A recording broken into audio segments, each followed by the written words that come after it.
7 inmates break out of a high-security prison in New Mexico. State and local police call in the FBI. They begin a desperate search to find these dangerous men. The escapees, all violent criminals, threaten the public and terrify the community. Investigators must capture these men before they rob, rape, and kill again.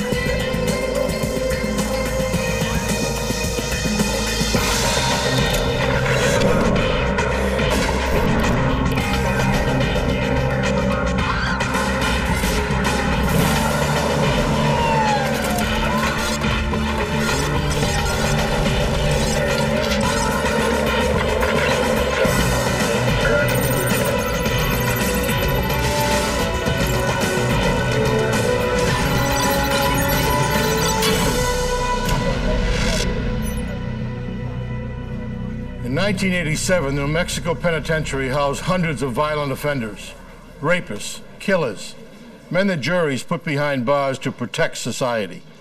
On July 4th, 7 of those men escaped. I'm Jim Kallstrom, former head of the FBI's New York office. It was one of the worst prison breaks police and the FBI had ever faced. For the innocent people caught in the prisoners' paths, it was the most terrifying ordeal of their lives.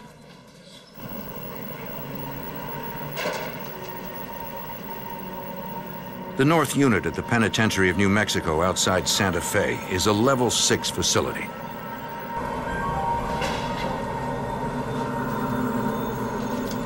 Open up B3. It houses some of the state's most violent offenders, armed robbers, rapists, and murderers.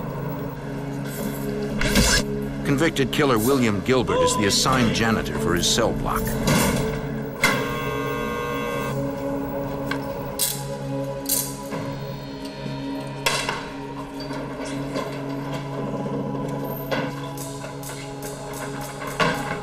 For Gilbert, July 4th, 1987 is Independence Day.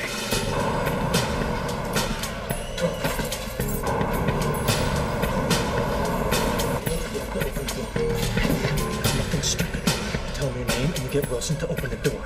He forces his way into the control room. Open up the door. Get down! Get down! No, get over here! Come on! Move it! Get over here! Gilbert releases 6 other inmates.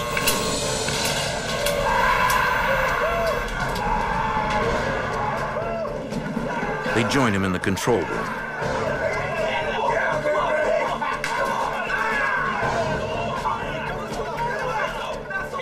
The inmates climb a ladder to an emergency hatch that leads to the roof.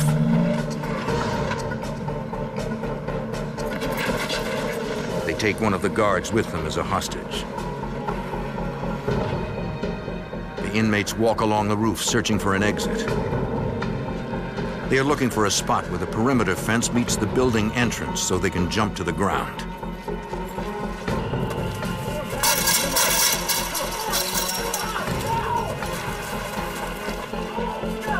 Once they get down, they handcuff the guard to a fence and disappear into the night.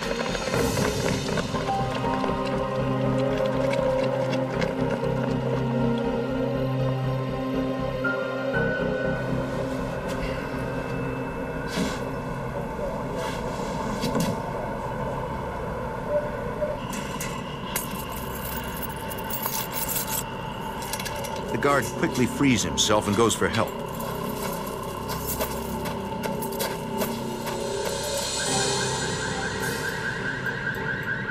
Prison officials are stunned when they realize several dangerous inmates are now on the outside. Somehow, Gilbert got a gun inside the prison. He managed to get past the unit's security in less than 2 minutes. Because of budget cuts, there was no guard in the tower overlooking the roof area where the men escaped. Also, the security sensors on the roof were not functioning. The prison officials have no idea if the inmates were aware of this or if they just got lucky. The prison goes into lockdown.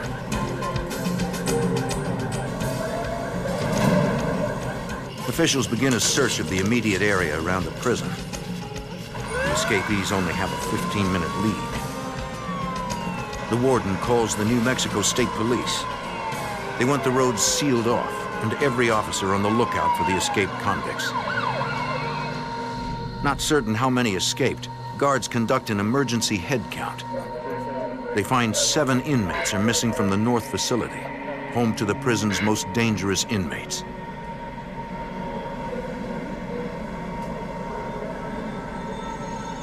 Next, the entire prison is searched to determine if any of the escapees are still hiding within the prison complex.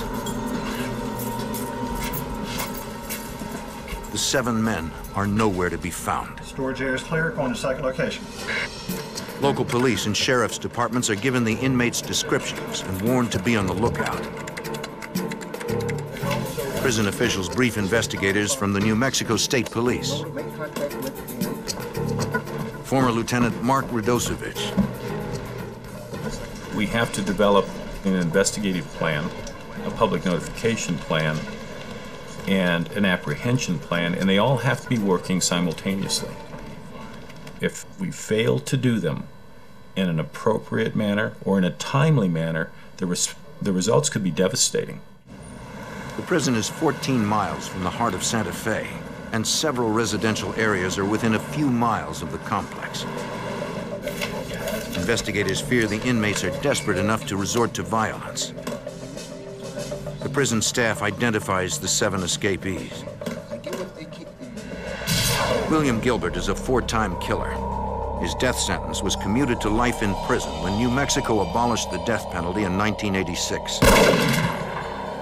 James Kinslow is a serial rapist and killer. At the age of 22, he was sentenced to 3 life terms. David Gallegos is serving a sentence for armed robbery. Robert Davis is a former police officer turned armed robber. John Schmidt, Hector Torres, and Michael Romero are all violent criminals serving lengthy sentences. The New Mexico State Police assigned David Osuna as the case agent. I could hear the other people from the Department of Corrections saying, oh no, it's Jimmy Kinslow, oh no, it's William Wayne Gilbert. David Gallegos, probably the most notorious and dangerous individuals at the Penitentiary of New Mexico. Deputy Warden Keith Norwood. They're serving life sentences.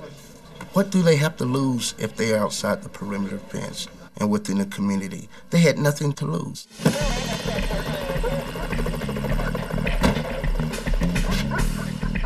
The time factor in catching an escapee is critical. You have 24, 48 hours to catch these individuals. After that, there's a good chance that they've gotten outside the perimeter. As minutes turn to hours, state and local police expand the search area to a 10-mile radius around the prison. Carlos Maldonado was a criminal investigator with the New Mexico State Police at the time of the breakout. We went into each cell and brought out clothing from each of the escapees, and we sent them with the dog handler.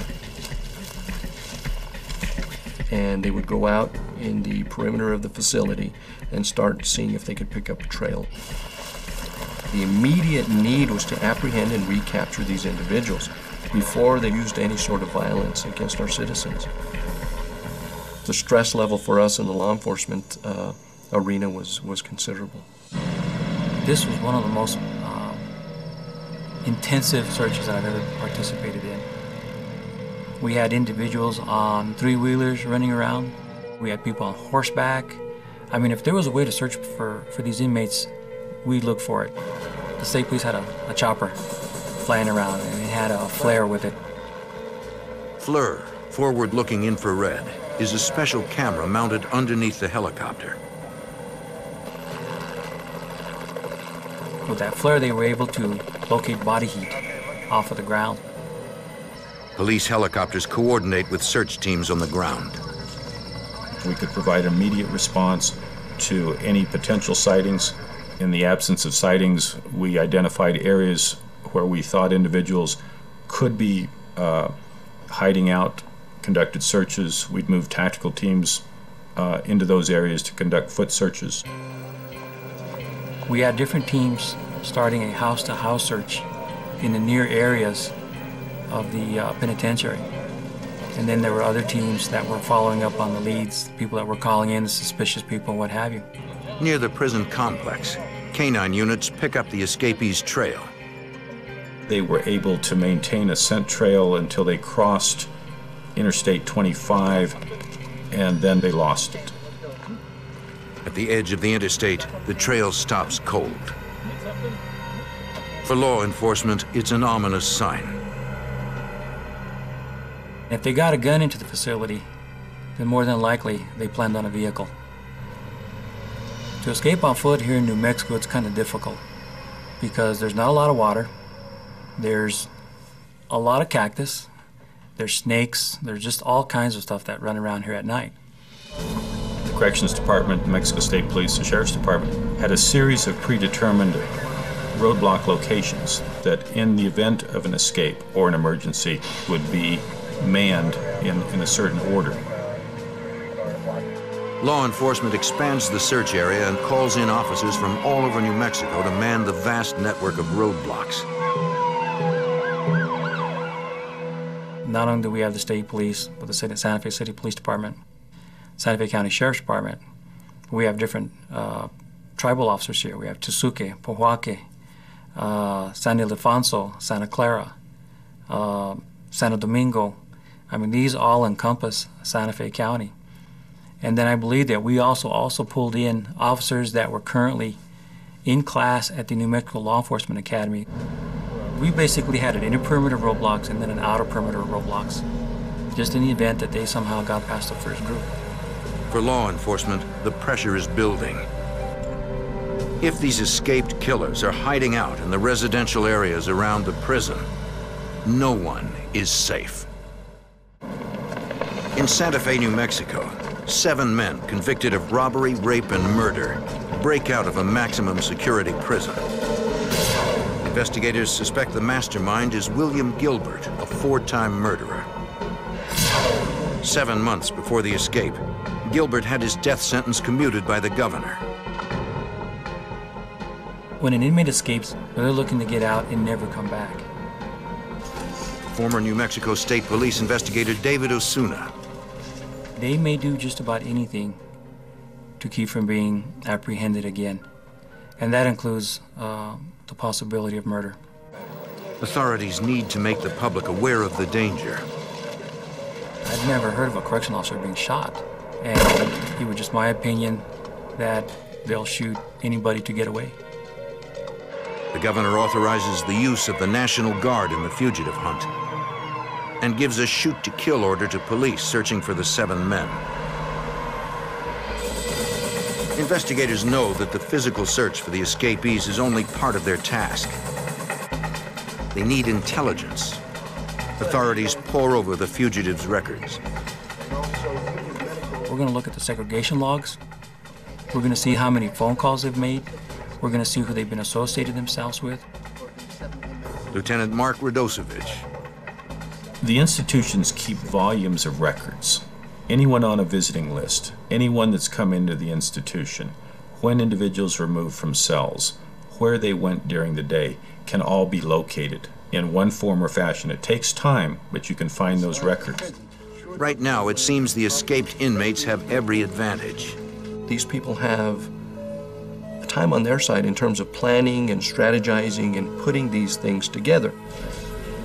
Carlos Maldonado was a criminal investigator with the New Mexico State Police.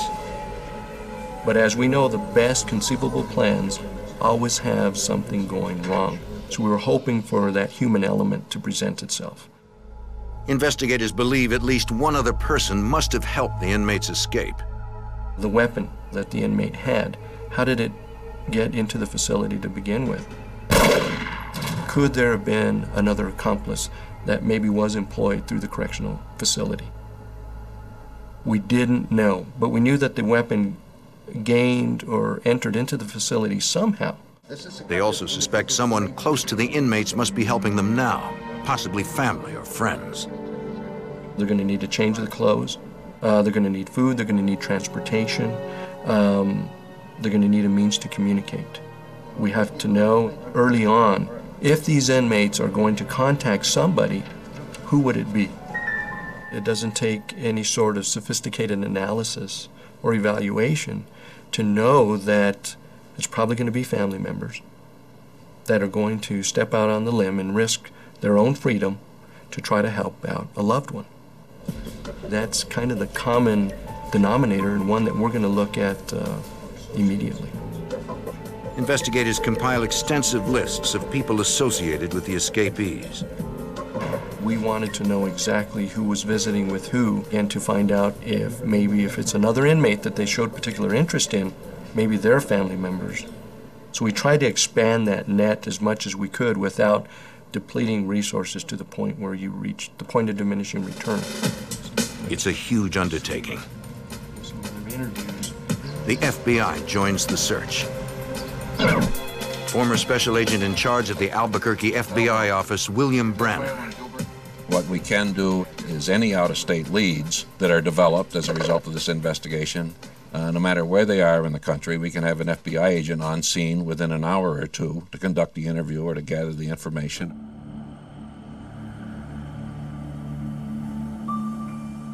At the prison, state police investigators question the inmates, but they have to do it carefully.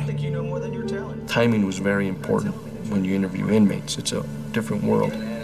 Everybody's timing everybody else. They're watching.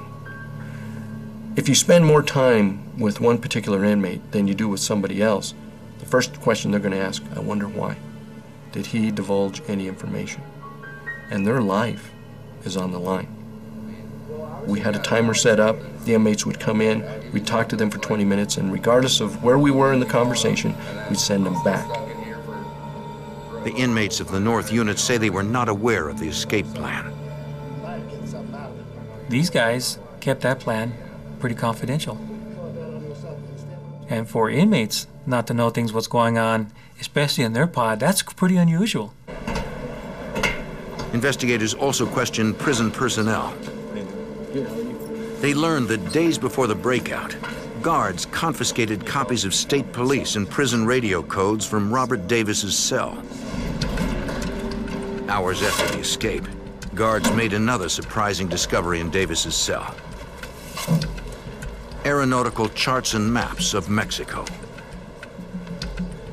Was that truly part of a plan to take a plane, to hijack a plane, to drive to Mexico?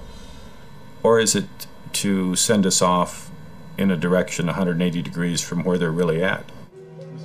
We sent an officer over to the airport in Santa Fe. State police asked airport security to be on the lookout. Bob Davis, although he's an inmate at the facility, is a very intelligent individual. This was not an escape of opportunity. It was well planned.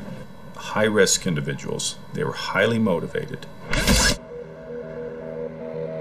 Investigators need help and appeal to the public. We want the local people to call in if they see one of these individuals. Police released the fugitives' mugshots and rap sheets to the press. And more importantly, they need to know how dangerous these individuals are so that they don't allow them in their houses, don't assist them in any way. They were our eyes and ears. They started airing footage on the history of each of the inmates. Thousands of calls overwhelmed police hotlines. Anybody who saw anything unusual in Santa Fe or within 40 miles of Santa Fe were calling the police departments or the Crime Stoppers hotline, reporting suspicious or unusual activity. While investigators sort through tips, they work to close off every avenue for escape. Santa Fe was completely locked down. I mean, everybody from the governor on down was exceedingly concerned about this. The whole state of New Mexico was concerned about it. The residents of Santa Fe are terrified. Because they're constantly living in a state of fear that somebody might break into their house, somebody might cause harm to their family, somebody could be killed. It was just my opinion and the opinion of the investigators that these inmates were still in the Santa Fe area. We felt very strongly that they had not escaped our perimeters.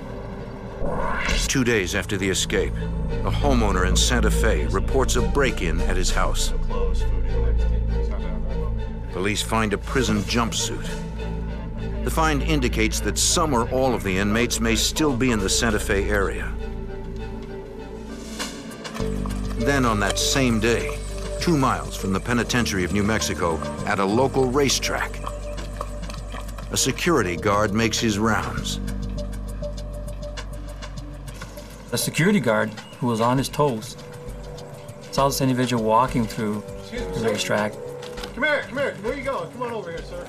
He confronted the individual, and after a quick discussion, realized this was probably one of our escapees.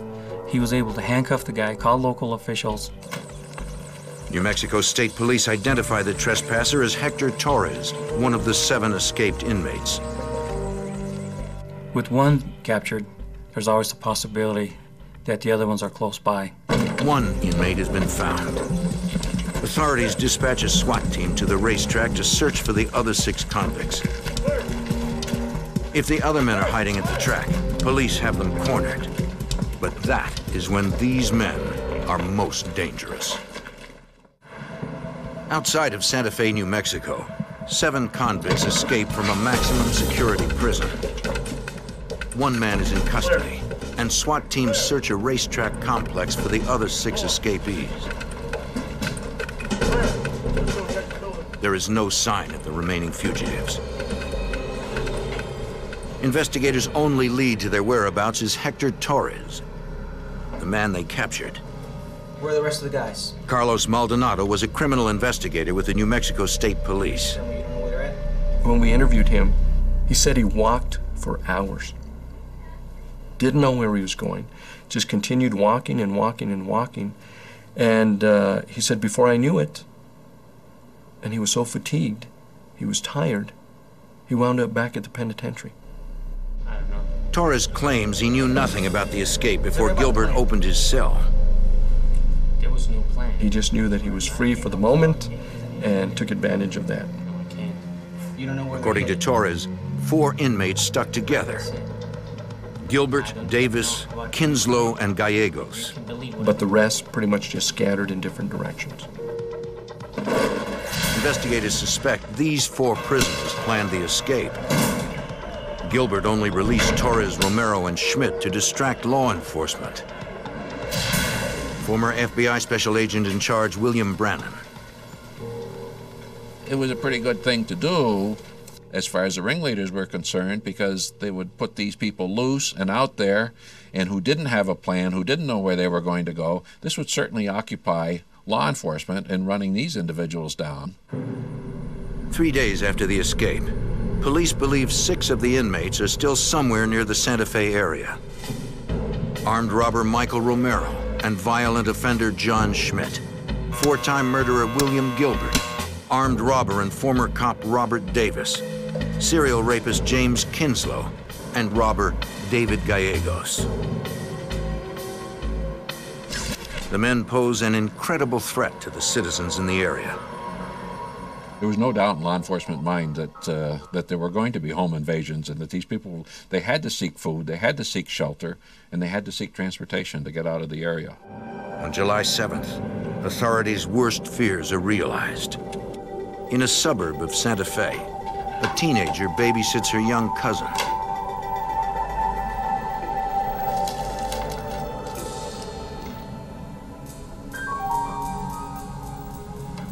She looked out the window and saw a man coming to the house.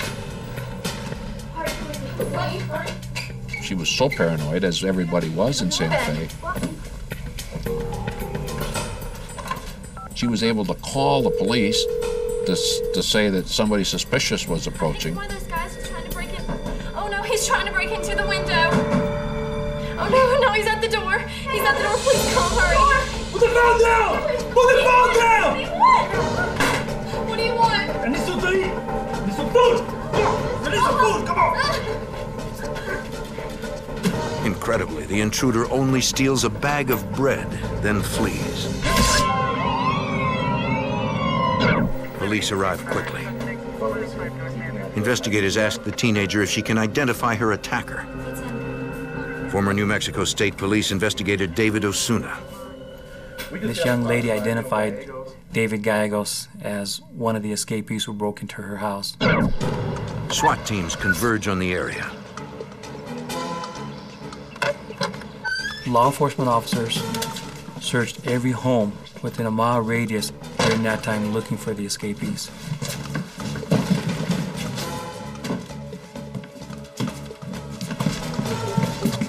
Gallegos and the other 5 fugitives are nowhere to be found. When you get a call like that, and the idea is that these inmates have broken into a home and they're taking clothes and food, that means they're trying to change their identity as an inmate. They're trying to mix in with the general public and maybe go to a restaurant or do whatever some of the local people do. But they're looking for a way to get out of the Santa Fe County area. Stay, please. The next day, there's another sighting. 85 miles south of Santa Fe, a highway patrol officer sees something strange on the back of a flatbed truck. When he pulls the truck over, Let me see your hands. a man is hiding on the back. Slowly down, slowly. Come on down. Hands up. Get on the ground. Get your hands out in front of you.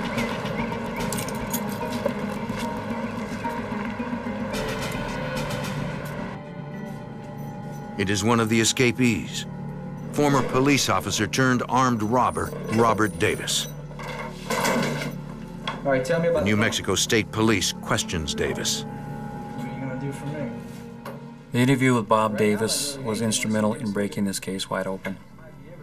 What Bob was able to tell us is how this plan developed from the initial stages all the way to the escape, and where probably the other 3 important escapees were currently at. According to Davis, Gilbert, Kinslow, and Gallegos are hiding out together.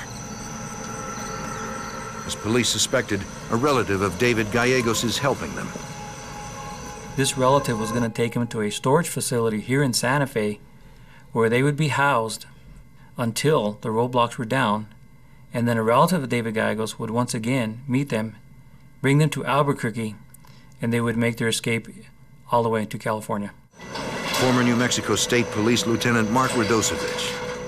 But I think there was a sense from the investigative team and the management team that the information wasn't exact, but it was credible. Based on Davis's statement that the men planned to cross state lines, New Mexico State Police contact the FBI. Ultimately, I think the FBI found that there was enough information that the individuals might have left the state of New Mexico, then giving them federal jurisdiction. The FBI decided to file an unlawful flight to avoid confinement complaint. This is called a UFAC complaint. The FBI's UFAC casts a dragnet across the nation. Agents around the country are now on the lookout for the convicts. The manhunt intensifies. In New Mexico, investigators turn their attention to trying to find the storage unit. According to Davis, it was rented under a fake name and address. Agents and police searched the records of every storage facility near the airport in Santa Fe. They checked the names and addresses in the files, all of which are valid. Let me give you my card. You do see The fact that we couldn't find Gilbert, Kinslow, or Gallegos indicated to us that they probably had some type of help and somebody was hiding them in the Santa Fe area. Agents and state police trying to find out who is helping the fugitives investigate the people closest to them. The FBI tracked them down, found their locations, determined what type of people they were, whether or not they could have been involved in assisting the people in the prison break, and we eliminated a lot of these people as probably not having been involved, but we came up with a handful who we thought might have been involved, and among them was Gallegos' brother-in-law. The different agents, including myself, found themselves in Albuquerque a lot, interviewing members of the David Gallegos family. According to Gallegos' brother-in-law, he has not been contacted by the fugitives. He has no idea where they are. Investigators suspect he is lying. Several more days go by. The roadblocks stay up. Hundreds of officers continue to search for the remaining 5 fugitives. Even if it's true that 3 of the escapees are on their way to California, 2 remain somewhere in the Santa Fe area. July 11th, 7 days since the breakout. A 17-year-old girl is house-sitting in an exclusive neighborhood. She has no idea she is not alone. 2 gunmen suddenly appear. They demand the teenager's car keys. Come on, you didn't hear nothing, you didn't see nothing. She notifies the Santa Fe police. As an officer responds to the scene, he spots 2 of the fugitives coming straight at him. 410 vehicle spotted in pursuit. The officer swerves just in time.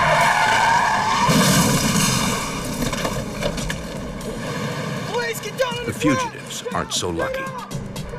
You would think that both of them would get hurt and injured because it was a good crash. It wasn't just like a little fender bender. Michael Romero is captured, but Schmidt is able to run from the scene.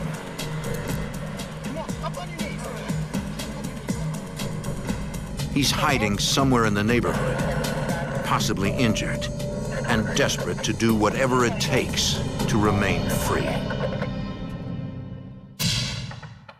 In New Mexico, 3 prison escapees have been recaptured. 4 are still on the run. On the morning of July 11th, a Santa Fe resident notices a blood trail leading to his garage. He notifies police. The house is in the neighborhood where Michael Romero was arrested and John Schmidt disappeared the night before. Officers follow the trail of blood to the homeowner's garage.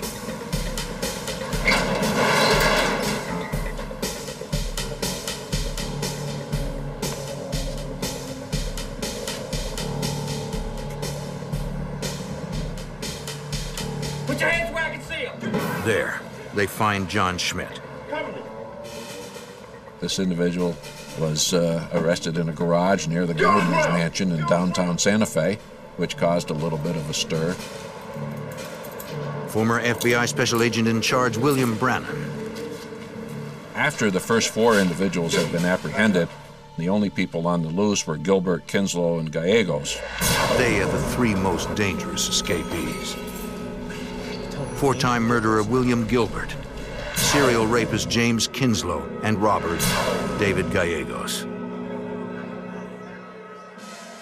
But nearly 3 weeks after the escape, the investigators are running out of time and money. Not only had the main players not been caught, but now we were looking at a great expense in keeping these roadblocks up and using the manpower that were available. So finally, a command decision was made: pull the roadblocks. David Osuna of the New Mexico State Police questions Robert Davis again. Davis sticks to his story. He was insistent that they're here in Santa Fe and that they're at a storage shed. You know, and honestly, I believed him. Agents and police continue following the only lead they have. Please step behind the vehicle.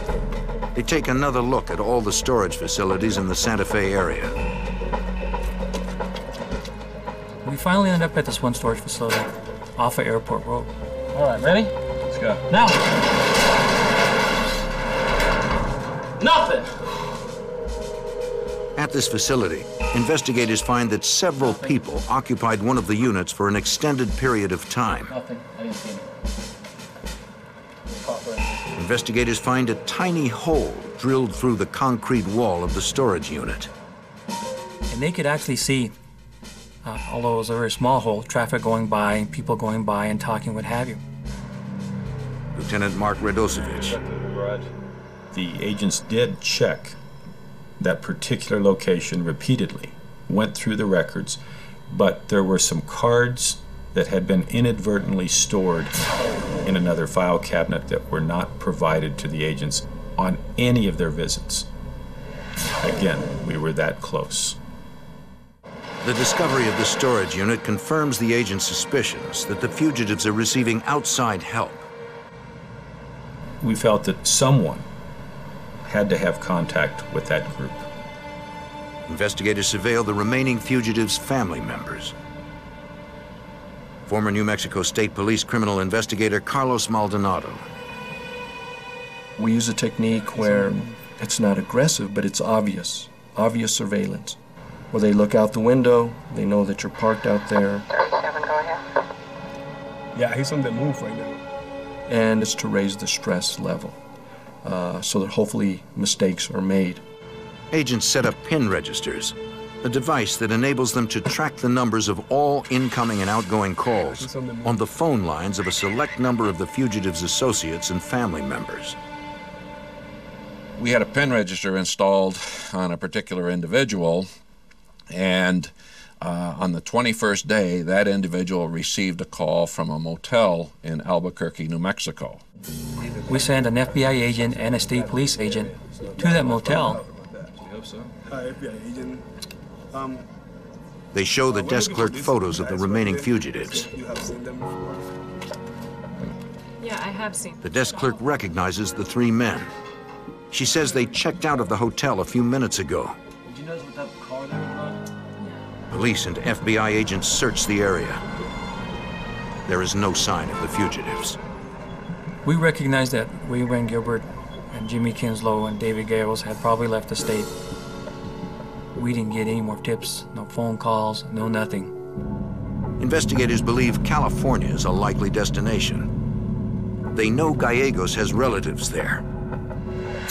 And recaptured escapee Robert Davis mentioned California.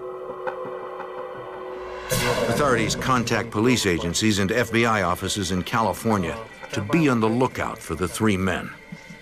They believe the three fugitives are traveling together. Authorities most fear Jimmy Kinslow.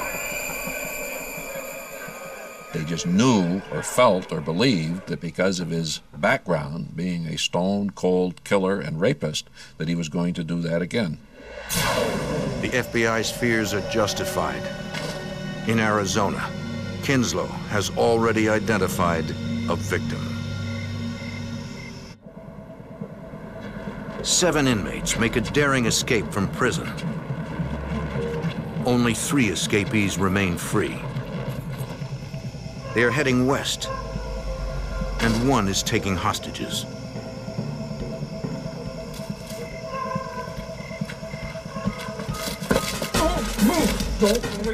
Convicted murderer and rapist Jimmy Kinslow forces his way into an Arizona home. You move, I'll kill you right now. He demands to know if there are any guns inside.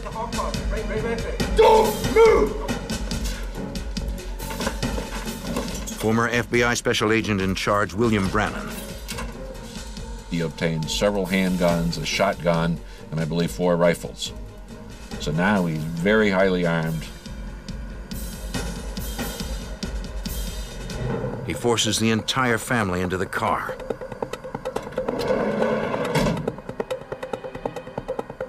Kinslow orders the father to drive from Flagstaff to Barstow, California, a 350-mile trip. In Barstow, he holds the family hostage in a motel room. 3 hours later, he leaves the motel. He takes the couple's 11-year-old daughter with him. He leaves in their car with the 11-year-old and leaves the area.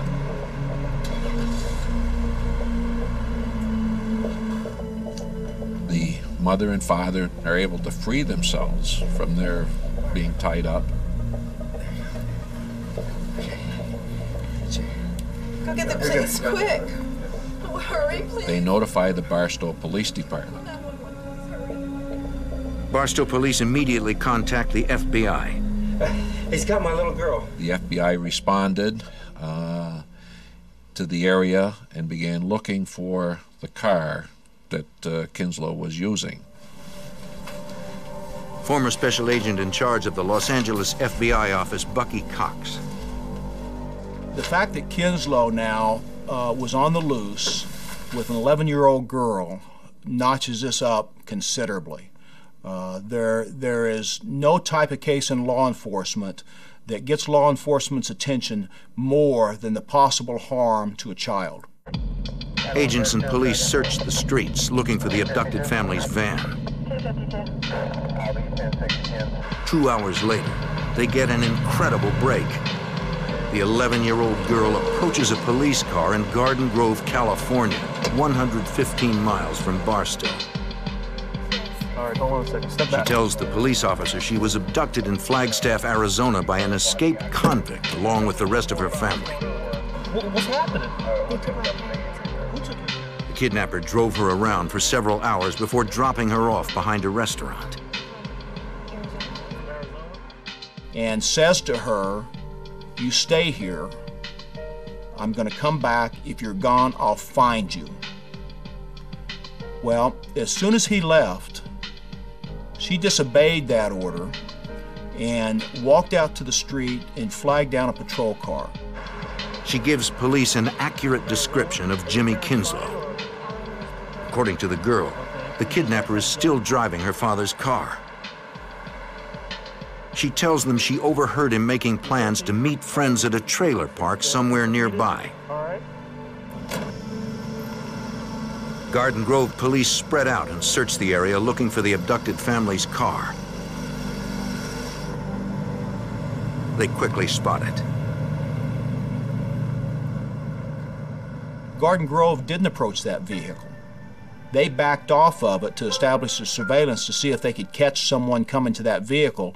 They backed off in such a manner as not to tip anybody off that they were in the area and had any interest in that vehicle. An FBI SWAT team sets up a forward command post in a strip mall 2 blocks from the trailer park. We didn't want to be in a position where we could be observed by anyone who might be going to that vehicle or have anything to do with that vehicle. Garden Grove detectives maintained surveillance on the van. All of a sudden, an excited voice came across the radio. The lights are on in the van, and it's fired up. I mean, somebody had started the van, turned the lights on, and seconds later, the van is moving. It's rolling. Vehicle's about to move. It's backing up.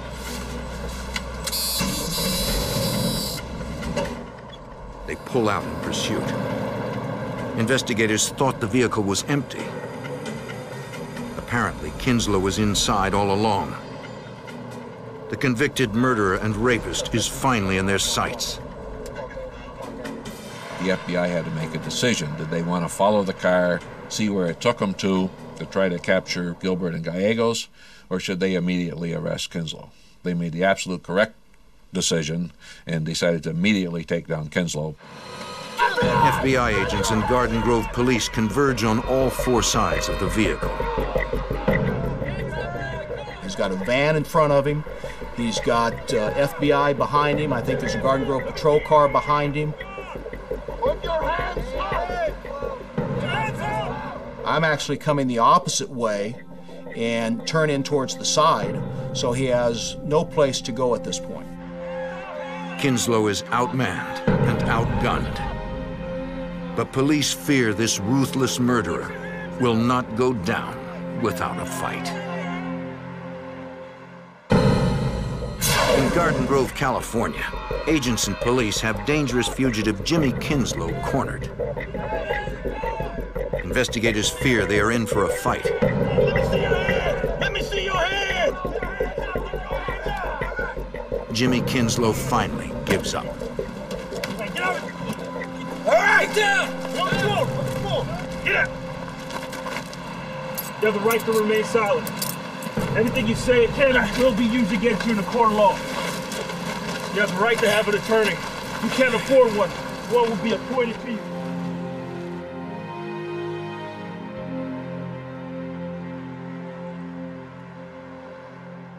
Investigators search the fugitive's car and make a chilling discovery. Former special agent in charge of the Los Angeles FBI office, Bucky Cox. We looked down, and there was a .357 Magnum pistol, revolver, that was laying on the floorboard on the driver's side. Investigators find additional weapons in the back of the vehicle. Kinslow is interrogated at the Garden Grove police station. Agents need to know where the remaining 2 fugitives are. Okay, the more you help us, Police the better. turn up the pressure. The fire. Although Kinslow has nothing to lose, he starts to talk. The fire station motel. Former FBI Special Agent in charge, William Brannan. There's no honor among these guys. Kinslow's told us where Gilbert and Gallegos were. According to Kinslow, the last two fugitives are staying at a motel in Garden Grove, California. He doesn't know the room number, but he can describe the room's location. Kinslow agrees to draw a sketch of the motel and of the room. And then he also tells us that another family member is there that had helped Gallegos and Gilbert and actually brought them to the motel. Gilbert and Gallegos are on the second floor. The family member is in the room directly beneath them. From their command post 2 blocks from the motel, the FBI decides whether to raid the rooms. The fugitives are armed. They have nothing to lose, and the motel is full of innocent people. That's a sketch that I drew based on information the suspect. We could get, in law enforcement terms, burned. They'll spot us, and now we've got really a dangerous situation on our hands.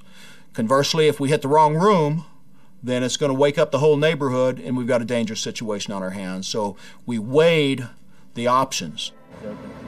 It's a risky operation, but losing the fugitives is even riskier. The FBI decides to raid the motel rooms.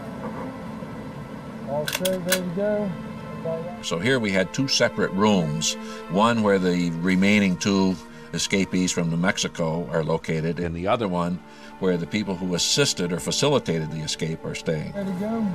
Let's go. Let's do this thing. All right. So what we decided is we are going to do a SWAT entry on the room with the 2 fugitives, and we are going to do basically a knock and announce on the room down below as soon as the flashbang goes off.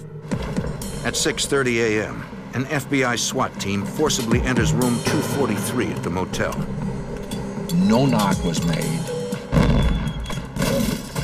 A device called the flashbang was thrown in. It immediately disorients whoever is in the room.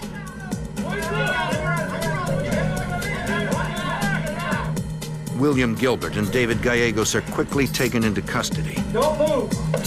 Inside the motel room, agents find 2 sawed-off shotguns and a revolver, along with a large quantity of ammunition. I think once these 3 individuals got to the motel, they probably figured that they had pulled it off and that they were going to get off scot-free. But not so, because technology and law enforcement caught up with them. All 7 fugitives are finally back in custody.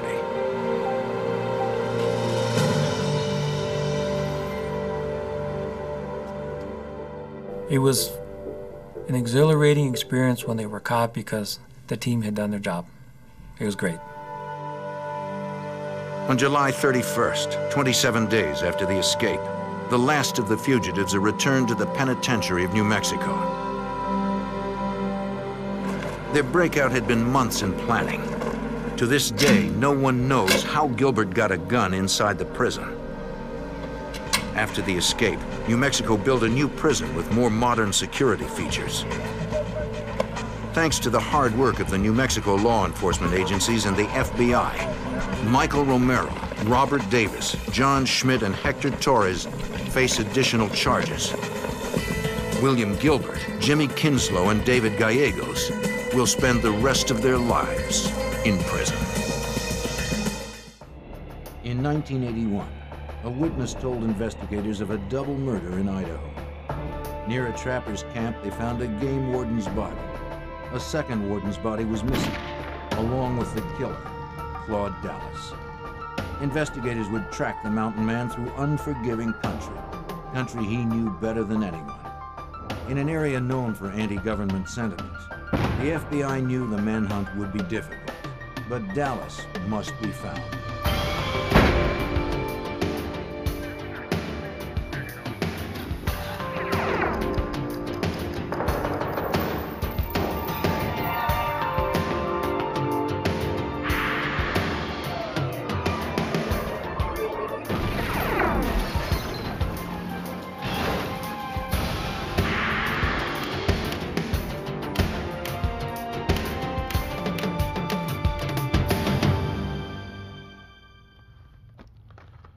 The sun set on the Wild West long ago, but some people refused to notice.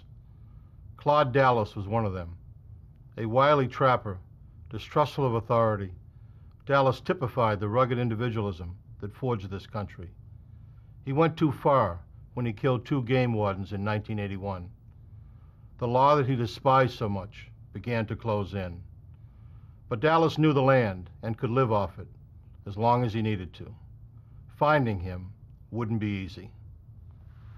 I'm Jim Kallstrom, former director of the FBI's New York office. A man like Dallas could hide almost anywhere. The severity of his crime demanded that we never stop looking. A modern-day posse formed to round up the maverick and deliver him to justice.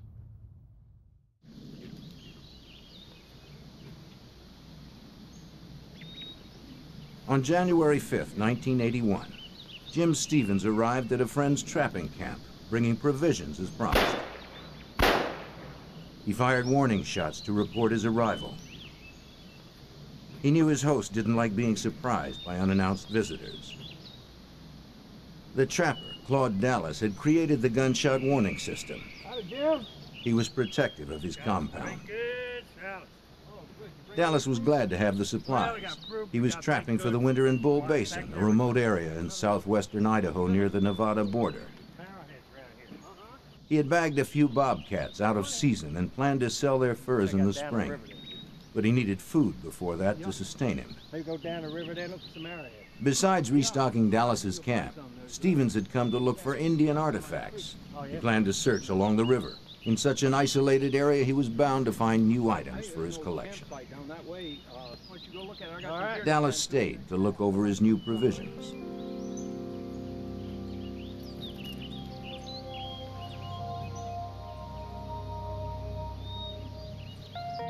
Stevens was away for only a short time.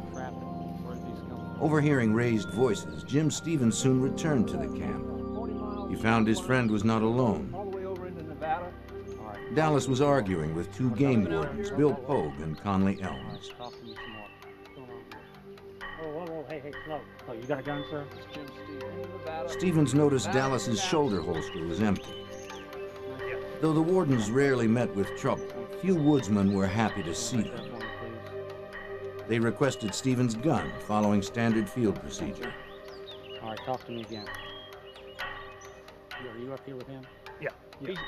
Pogue and Dallas argued about the bobcat skins hanging nearby. In Idaho, the season hadn't opened yet. Season started 2 weeks ago. I know where they came from. Nevada. Those aren't from Nevada. Dallas's temper rose as he fumbled for an excuse. Their argument intensified. Pogue mentioned a citation, further angering the trapper. Then Warden Elms entered Dallas's tent to look for more contraband. Dallas became furious, insisting they needed a search warrant. Sir, I said stop it. Warden Pogue turned his attention to the tent. Suddenly, Dallas was firing a gun.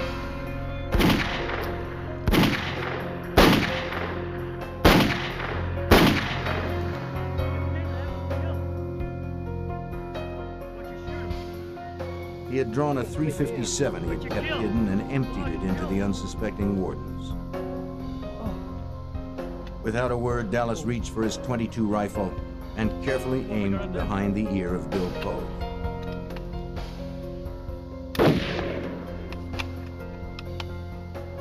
Conley Elms met the same fate. Jim Stevens was stunned. Dallas immediately claimed that Pogue had tried to draw his gun. Stevens had turned away just before the shooting began. He couldn't deny Dallas's claim. You saw his hand on his gun. I swore last time I was arrested I'd never go in again. But did you have to kill him? But why would the warden have drawn? And why was Elms killed? Maybe his friend had gone crazy. You'll find something to cover him up with. Fearing for his life, Stevens decided it was best to cooperate. He complied with Dallas's orders.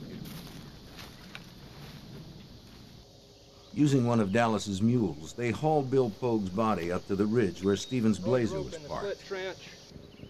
They dumped the body into the truck and returned to the camp.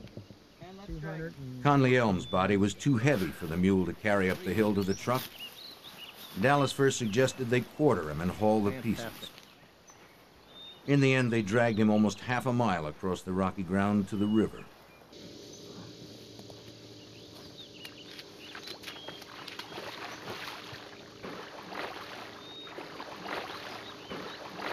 That would be Dallas's one mistake. He didn't weight the body. As it floated downriver, it was sure to be seen.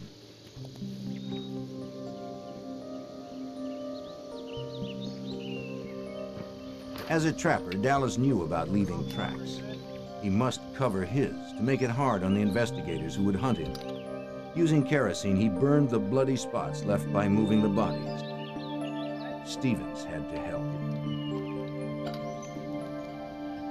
Dallas then built 2 small fires to burn the ropes used to move the wardens and some of the wardens' equipment. He tried to get rid of anything with blood on it.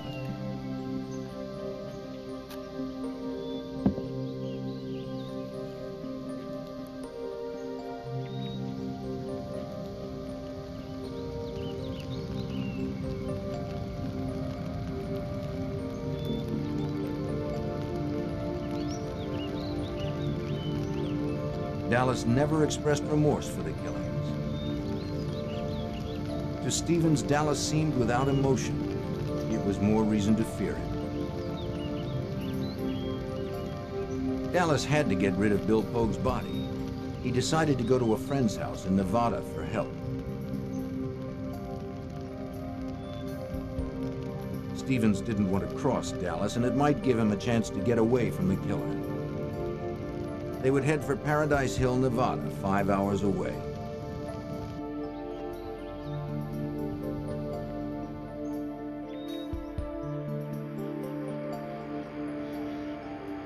As they drove, Dallas tried to convince Stevens that the killings were justifiable homicide. The wardens had invaded his territory and threatened him, he said. He had only defended himself.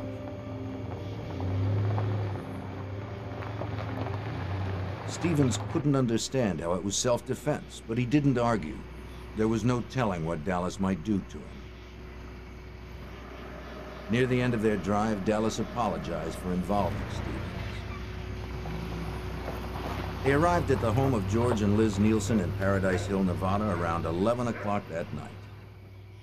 The Nielsens ran a small tavern out of their house and were just closing for the night. George! George! George! George, it's Claude! Dallas told his old friend George he had just killed 2 fish and game officers. He needed Nielsen's help. With others around, Jim Stevens no longer feared for his life. But what he had seen and done still terrified him. Dallas told George and Liz Nielsen he had one body outside and that the other was in the river near his camp. George Nielsen shared Dallas's contempt for the law, and he believed the claim of self-defense. He agreed to help. Dallas told Stevens he could go and asked to borrow the Nielsen's pickup to take Pogue's body out and bury it. The men went outside so Dallas could move the body from the Blazer to Nielsen's pickup. Wait a minute.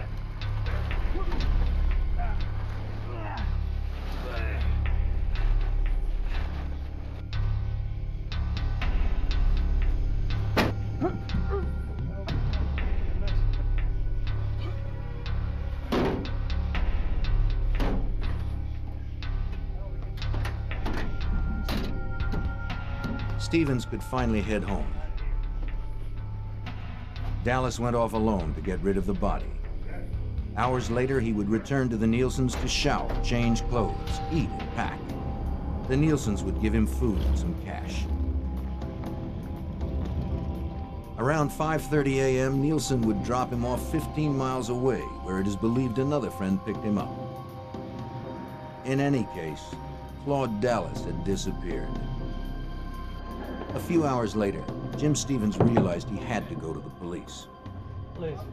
After talking with George, he visited Liz Nielsen at the local hospital where she worked. She agreed they should contact authorities. They were too involved not to. We gotta turn him in. They met with the county prosecutor. Stevens explained that he was there at the time of the shootings, but had his back turned when Dallas started firing. Exactly what you saw. We went down the river there. He didn't see if Pogue had drawn his gun, so Stevens couldn't verify or dispute Dallas's self-defense story. George and Liz Nielsen told how they had helped Dallas disappear, but they didn't know where he was. All anyone knew was that for some reason, Claude Dallas had snapped. He was unpredictable, armed, and out there somewhere.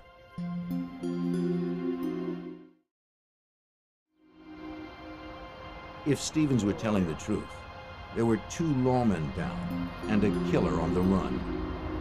The prosecutor contacted Owyhee County Sheriff Tim Nettleton, who called in state authorities.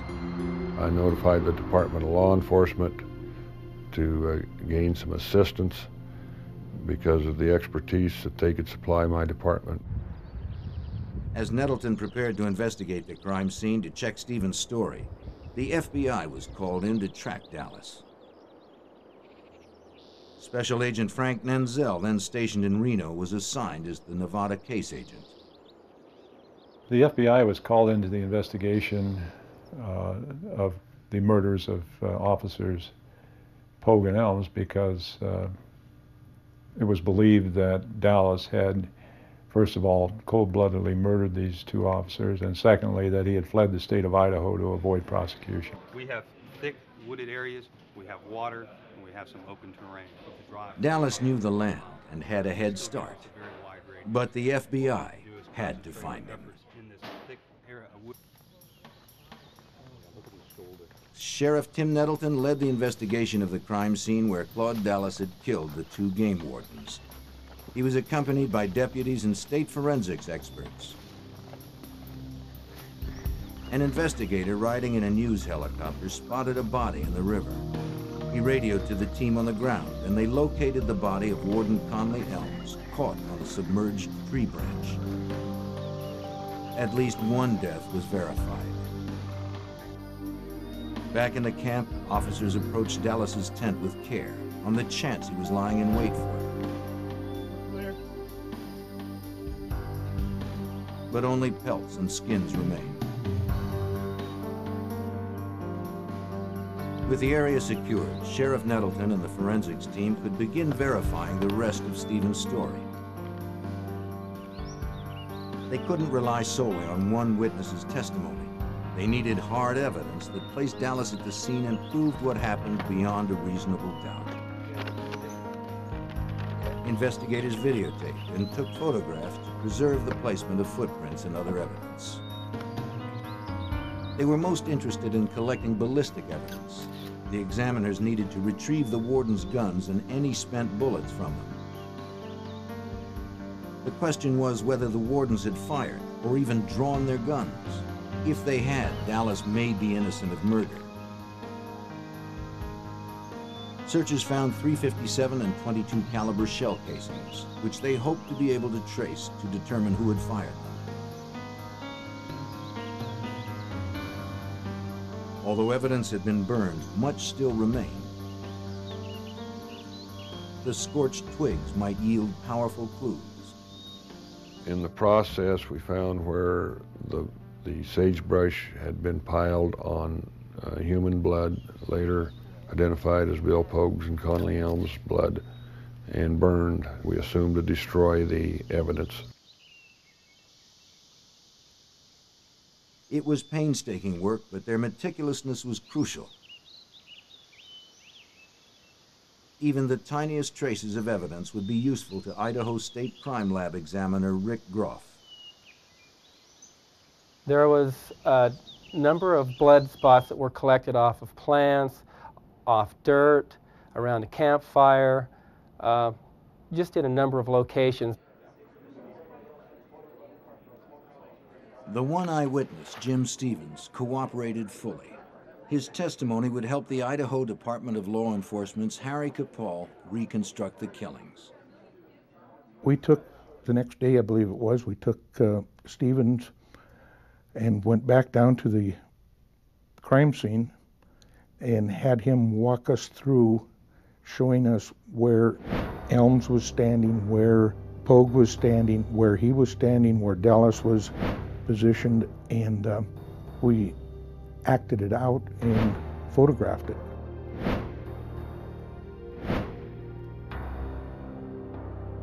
Investigators were sure of what had happened, but they didn't know where Claude Dallas was or where he had hidden Bill Pogue's body.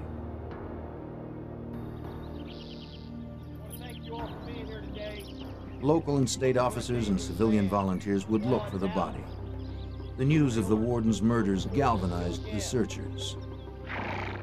Most of them knew the two wardens and their families. Sheriff Gary Amon, then a dispatcher, was part of the search for the body. It was Dallas being a cold-blooded cop killer. It was scary searching, but there was anger there that you wanted to help the family find the body so they could bury their loved one.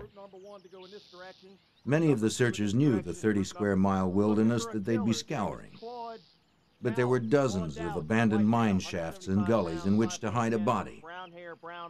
And Claude Dallas knew them all. All right, let's move it. We're burning daylight. They would use high technology, like infrared scanners. But most importantly, they would rely on their own patience and dedication. They were very long days. They were cold days. We walked, we rode horses, flew in airplanes, flew in helicopters. The FBI's manhunt team was charged with finding Dallas. The trapper could be anywhere. He was said to know every cave and gopher hole in the area where Idaho, Oregon, and Nevada meet.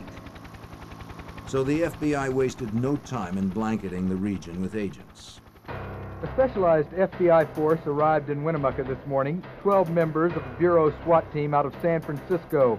They'll be evaluating and following up leads from several areas. There were about 100 officers, including SWAT teams from California, Idaho, and Nevada. It was a posse ready for anything, because no one knew what the dangerous woodsman might do. While Special Agent Frank Nanzel coordinated the Nevada search, Special Agent George Calley of the Boise Field Office became the FBI's lead investigator. The stories out on Claude Dallas early on seemed to be that he was a loner. He was one who was not too close to other people. He was a person who could live all by himself, could go off in the mountains and be totally independent. Dallas projected the image of a storybook mountain man to those around him.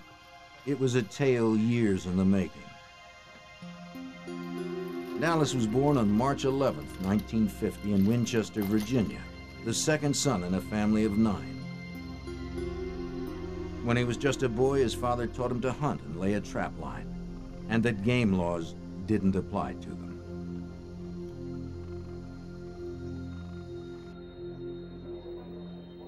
The FBI learned that Dallas's name was already in their files for a draft dodging charge more than 10 years earlier.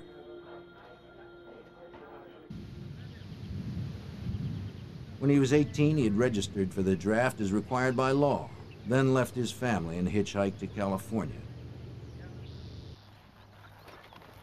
Dallas found work as a ranch hand, though he had no experience.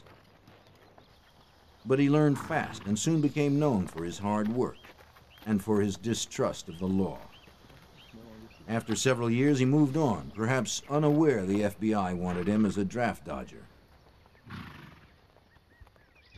In 1973, the FBI caught up with Claude Dallas. They arrested him for failure to report for induction.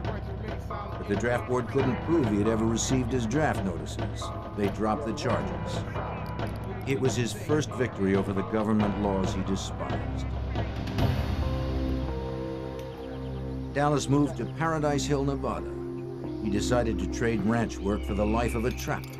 He wanted to be completely independent. Before long, Dallas was making his living solely as a trapper in the Nevada wilds. Although he was licensed, his traps often violated state game laws for illegal bait. Legitimate trappers had little respect for his operation. Sheriff Nettleton knew Dallas's reputation. Dallas was a trash trapper. He never took the time to go with a real trapper and learn how to trap. As authorities investigated the man they were hunting for alleged murder, they uncovered a history of conflict with the law.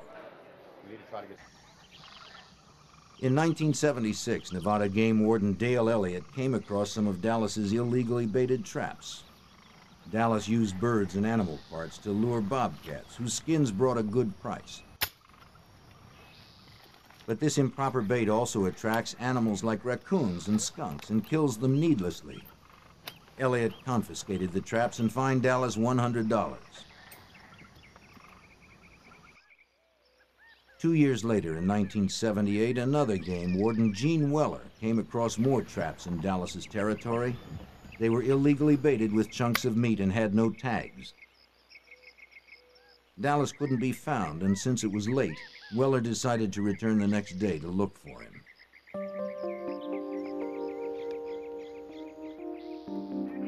The following morning, Weller and a sheriff's deputy found Dallas's Jeep. But again, Dallas couldn't be located. Inside the Jeep, they found two weapons, a rifle and a revolver. It was against Nevada law to keep a loaded rifle in a vehicle, so they confiscated it. They took the revolver, too. Two loaded weapons in a possibly abandoned vehicle presented a dangerous situation. Anyone wandering nearby could take the firearms. The officers left a note for Dallas explaining where the guns would be held. Name's Claude Dallas, here to get my guns. 3 days later, a disgruntled Claude Dallas arrived at the sheriff's office in Winnemucca, Nevada to claim his guns. They were now unloaded, and Dallas argued that the shells that had been inside were spent. The deputies couldn't produce evidence that the guns had held live rounds. The weapons were returned, and no fine was issued. It was another Dallas victory. Claude Dallas was a man who rejected the rules of society. But if his rules allowed for murder, the FBI had to bring him in.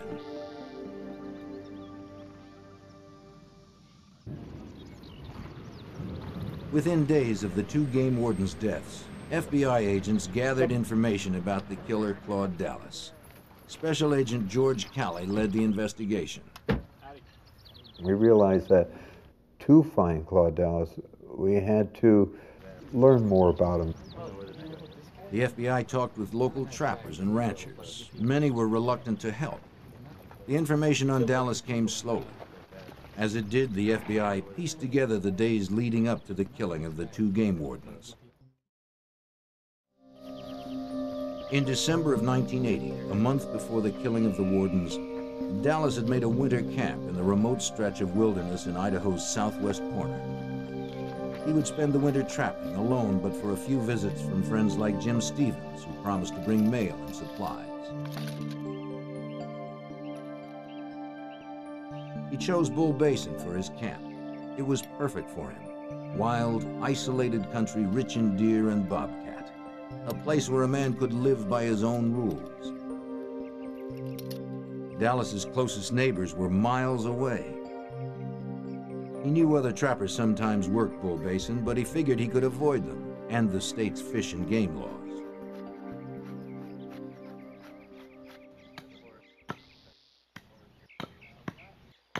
But one day, his neighbor paid him a visit. Eddie Carlin owned the 45 Ranch, 12 miles away. He often trapped in Bull Basin, and he wanted to know who was working his territory. Carlin saw illegal bobcat furs in the camp. When he commented on them, Dallas said he didn't believe in man-made laws. Something about the trapper made Carlin uneasy. Well, I got a long line out here. I run 40 traps. He nervously eyed Dallas's .357, a more powerful weapon than a trapper needs. Carlin made it clear his family had trapped in Bull Basin for years. Finally, they agreed to work separate areas of the basin. I keep my property line squared away there. Okay. They would stay off each other's turf. For the moment, Eddie Carlin was more concerned about a couple of trappers poaching on his 45 Ranch itself. In the Northwest, working another man's land is like stealing directly out of his pockets. Carlin drove 2 hours to the nearest phone to alert the Fish and Game Department. It was 10 p.m. on January 4th when Carlin reached Game Warden Bill Pogue. I just come back. Pogue was known as a strict, by-the-books warden. Carlin knew he would help him clear his ranch of unwanted trappers. All right, look, I'll see you in the morning. Pogue understood Carlin's concern. That would be great. The poachers needed to be caught before they moved on to new territory. Pogue told Carlin he'd head out right away, but he needed to find a partner. He called 2 wardens who were unable to make the trip. Finally, he reached Conley Elms.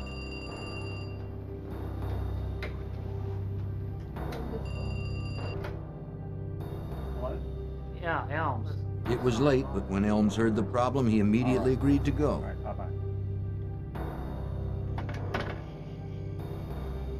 The wardens arrived at the Carlins 45 ranch at 3 a.m. on January 5th.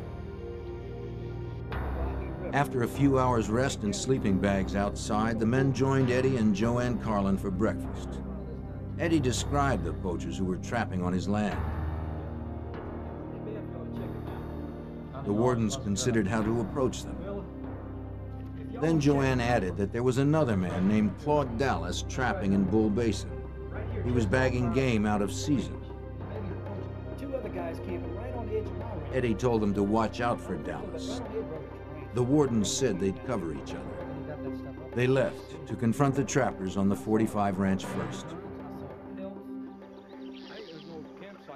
Jim Stevens arrived in Dallas's camp at mid-morning, then went off to look for artifacts, leaving Dallas alone.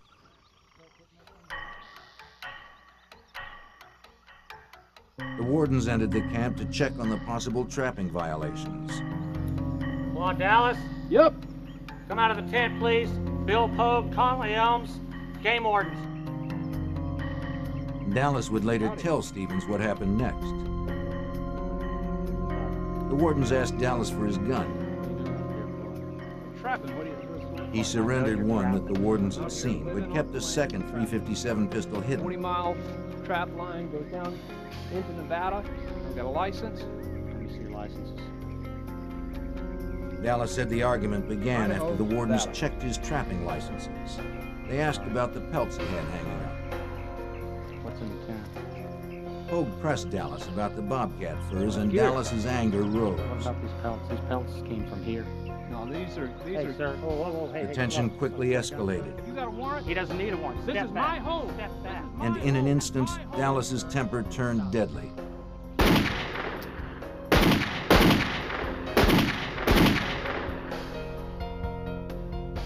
What you shooting for?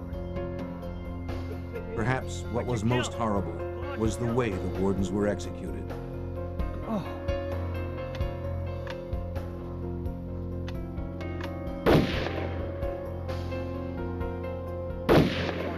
Sheriff Nettleton understood the implication of the shots to the head.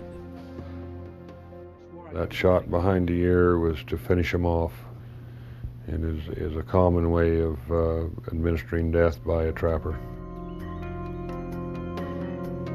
Clearly, Dallas considered the wardens no more than animals stumbling into one of his traps.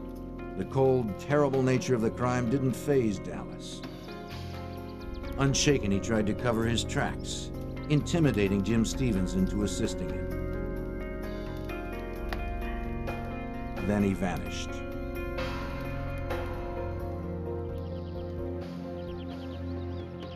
Within 48 hours, the hunt for Bill Pogue's body by local volunteers had begun. Team number 2 in this direction. Team number 3 off in this direction. Elm's body had been found, and the story Jim Stevens recounted was proving to be true. The other warden was still missing.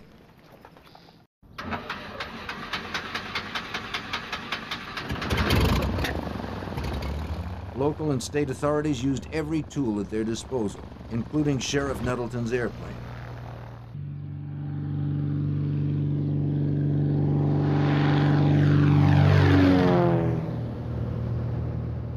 The aerial search allowed for initial sweeps of large areas to be conducted quickly. It was necessary in such a vast expanse of territory. Freshly dug earth or other signs of Claude Dallas's actions may have been visible from the air. But finding a body would require a slow, careful ground search, too, by a team that included Sheriff Gary Amon.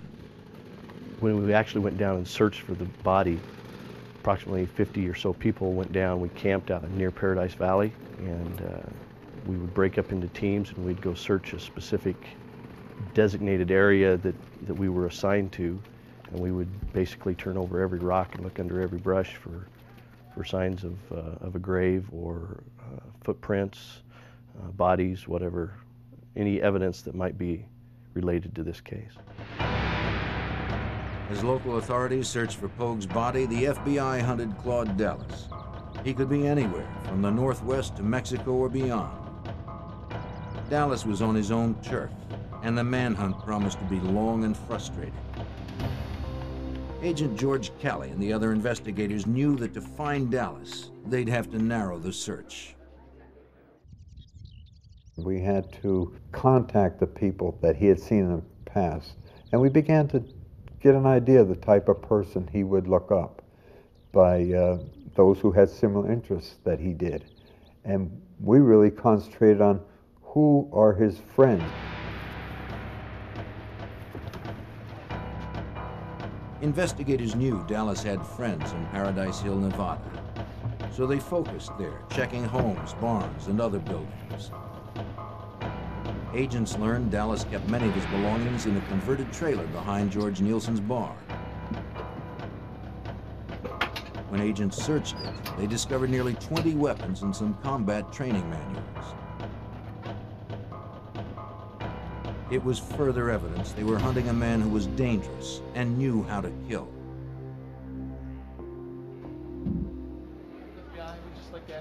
Inside Nielsen's bar, the FBI questioned everyone who knew Dallas. The Nielsens were helpful, telling the FBI the same information they had given the county prosecutor earlier. But others in the bar were largely uncooperative. Not many locals appreciated federal intervention. They gave agents few leads. It was clear people were protecting Dallas, either because they liked him or because they disliked the law. The federal agents weren't the only ones getting the brush off. Even local authorities like Harry Capal felt the frustration. Some of the anti-establishment type people said the two officers deserved to be killed. They had no business being down invading this man's camp, but there were quite a few people in the Winnemucca area who really weren't too helpful, and I think our investigation would have proceeded a lot faster and quicker had they have been more willing to come forward, or if we did interview them, tell us the truth. The fact that Dallas had a network of supporters in Nevada and Idaho gave agents the first glimpse behind his mountain man facade. It seemed he was not the self-sufficient loner some made him out to be. He was resourceful, but he was also dependent on others. The field work by agents like Frank Nenzel slowly uncovered the truth about Claude Dallas.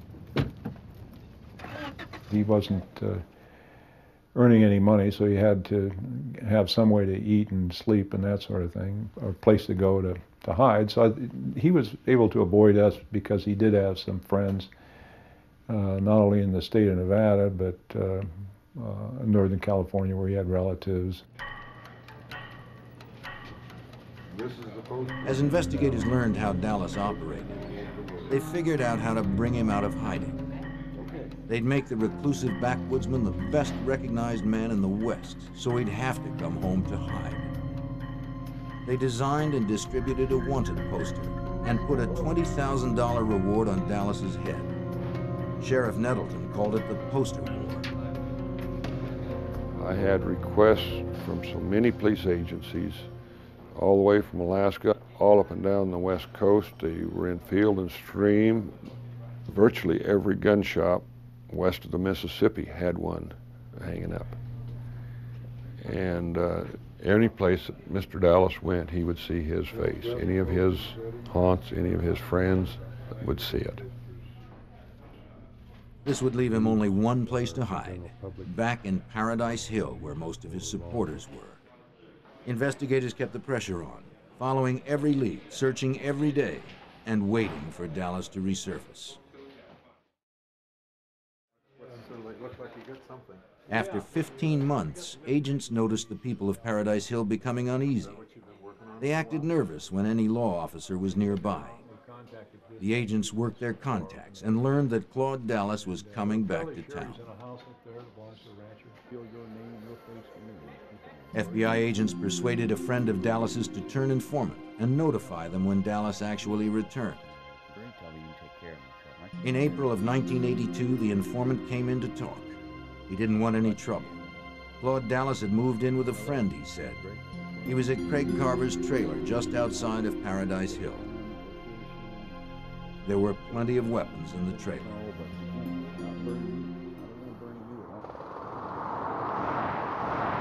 Within 12 hours, the arrest team had assembled and was ready to raid Carver's trailer. They had to act fast. There was no room for error. On Sunday, April 18, 1982, the FBI made their move on Claude Dallas. They descended upon his quiet, remote hiding spot. With air and ground support, the SWAT team quickly positioned themselves for the raid. They knew Dallas was an expert marksman and that he would be heavily armed. Special Agent George Calley was at the raid. And I well recall the announcement that this is the FBI, and Claude Dallas come out, words to this effect. And he did, he came out. But not the way they expected. Dallas dived through the window of the trailer and went to a truck. Agents were momentarily helpless to stop him. The arrest team mobilized and the chase was on. The FBI had spent more than a year tracking the cop killer. They could not let him get away.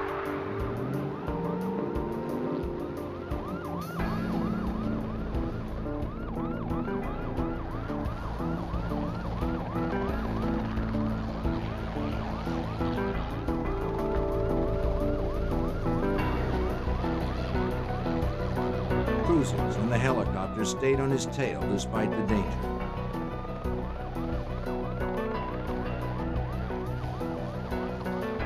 Dallas was shooting from his truck as he sped along. Agents and officers returned fire as they chased him.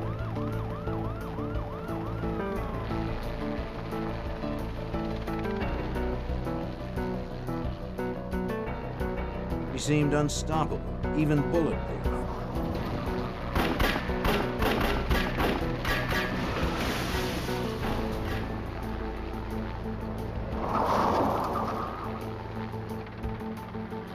But then his luck ran out. His truck stopped dead. The shooting stopped too. Dallas had been shot. He slipped out of his truck and crawled away. Men on the ground couldn't see him through the tall brush, but from the air, Nanzel had a bird's eye view. Unfortunately, with the agents out of their vehicle, he had no means of radio contact with them. So he was helpless to warn them. When I saw that agent walking toward Dallas, this agent was a very highly trained special agent SWAT team leader named Dave Gillen out of Las Vegas. I didn't think he saw Dallas, and I thought there could be, I thought Dallas could have killed him right there. And it really scared me badly. But as the agents approached, to everyone's surprise, Dallas lifted his arms and gave up.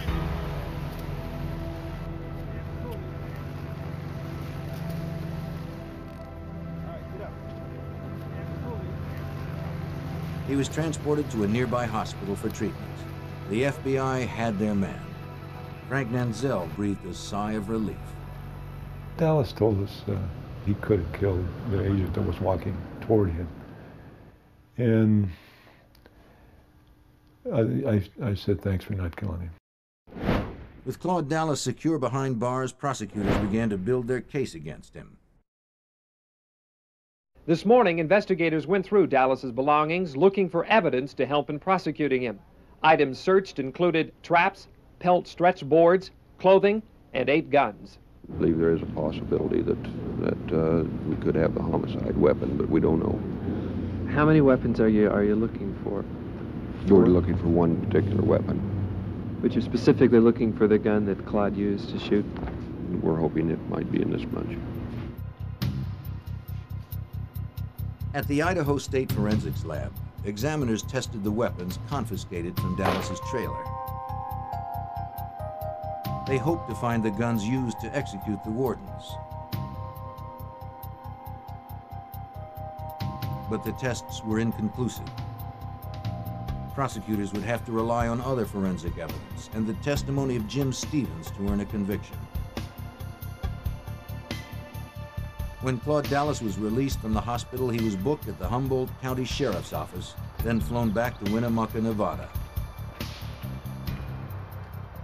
When they had Dallas in custody and got back to the airport in Winnemucca, it was just a feeling of relief.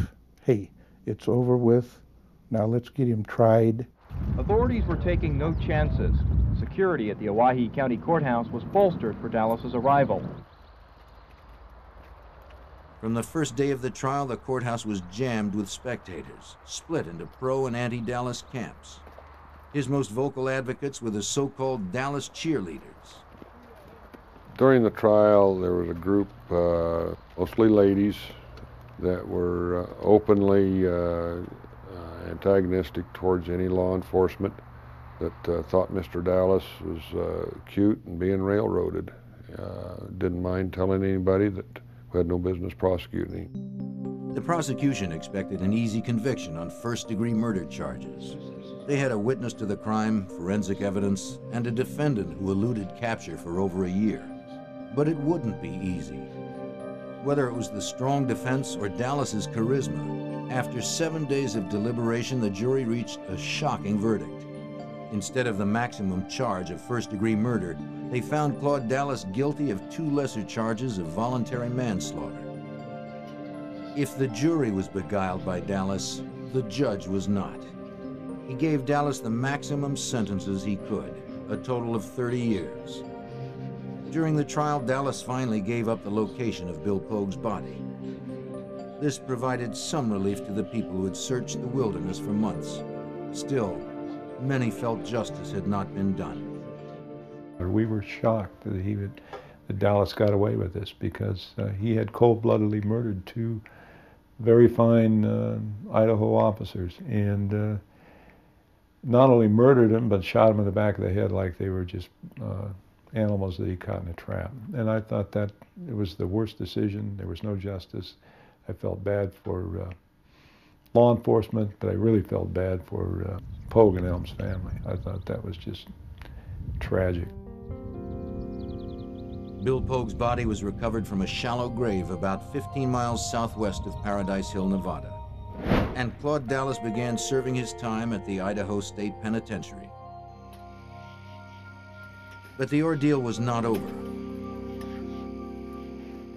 After 3 years in captivity, on Easter Sunday, 1986, he once again became a fugitive.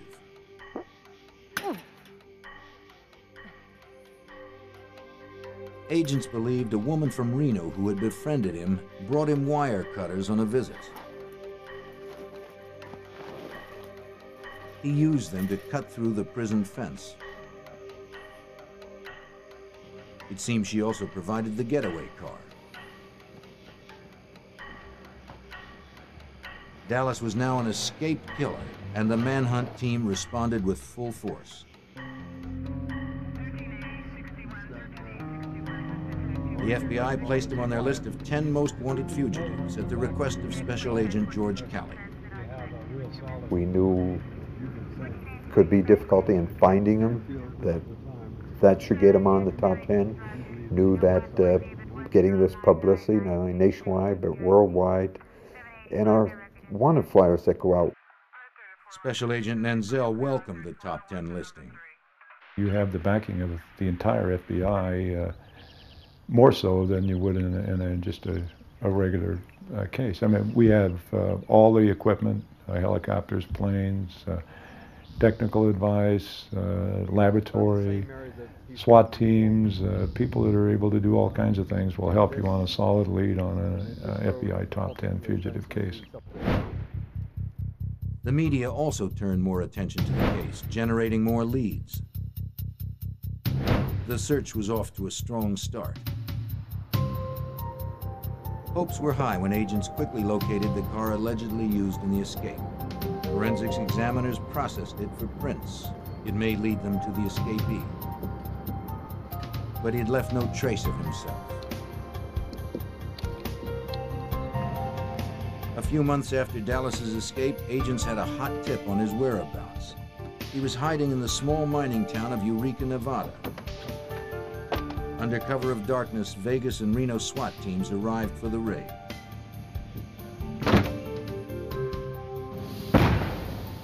They threw a device called a flashbang through the front door to stun anyone inside and send up a smoke screen to cover agents when they entered. Would the fugitive Claude Dallas finally be brought to justice?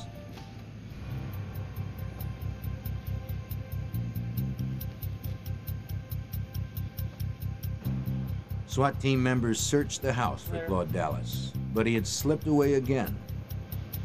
Maybe the agents had been in the small town too long and word had gotten out. In any case, Dallas was gone.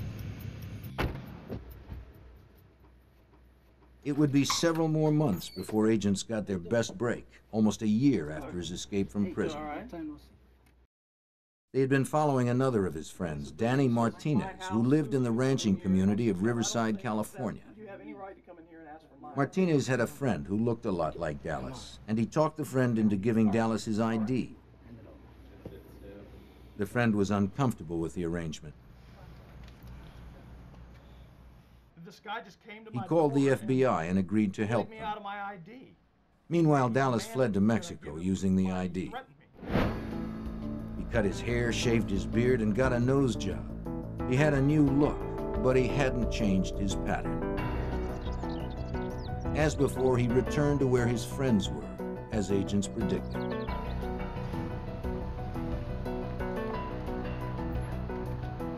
When Claude Dallas returned to Riverside, Martinez had the informant take Dallas to a motel. The friend quickly alerted the FBI. Knowing Dallas was inside, a SWAT team assembled at the convenience store across from the motel.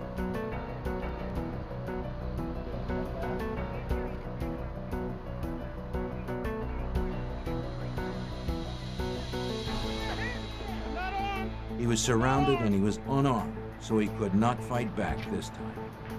Claude Dallas was once again in custody. Anyone will be appointed for you. He was transported back to Idaho to stand trial. The charge was escaping from a state penitentiary. It seemed certain he would be found guilty. But again, he worked his magic on the witness stand. He claimed prison officials had concocted an elaborate scheme to kill him because they saw him as a cop killer. Amazingly, the jury bought his story, baffling agents like Frank Nanzel. Dallas was acquitted from escape, which totally astounded every FBI agent I ever knew that worked on this case, or any agent that ever heard about this case. It just was beyond belief that Dallas could escape from prison and then go to trial for that and be acquitted. Claude Dallas, who admitted killing 2 law officers, seemed somehow charmed when it came to prosecution. But this time, he got off of his draft dodging. He got off of shooting 2 officers. Now he gets off of escape because the authorities are mean to this poor little boy. That's been his defense every time. But Dallas was defeated. He lost the year reduction in his sentence he had earned for good behavior, and he was returned to prison to serve the remaining 27 years of his term. Sheriff Gary Amon saw through Dallas's false image. Claude Dallas, to me, was a wannabe cowboy loner that wasn't near as tough as he thought he was. Harry Capall agrees. I don't think ever earned the right to be called a mountain man or a trapper. He was nothing more than a thief and a murderer. Following the game warden's deaths, their widows initiated the construction of a memorial to Idaho's fallen officers. The monument stands as a testimonial to the true heroes of the West, those men and women sworn to uphold and protect the law.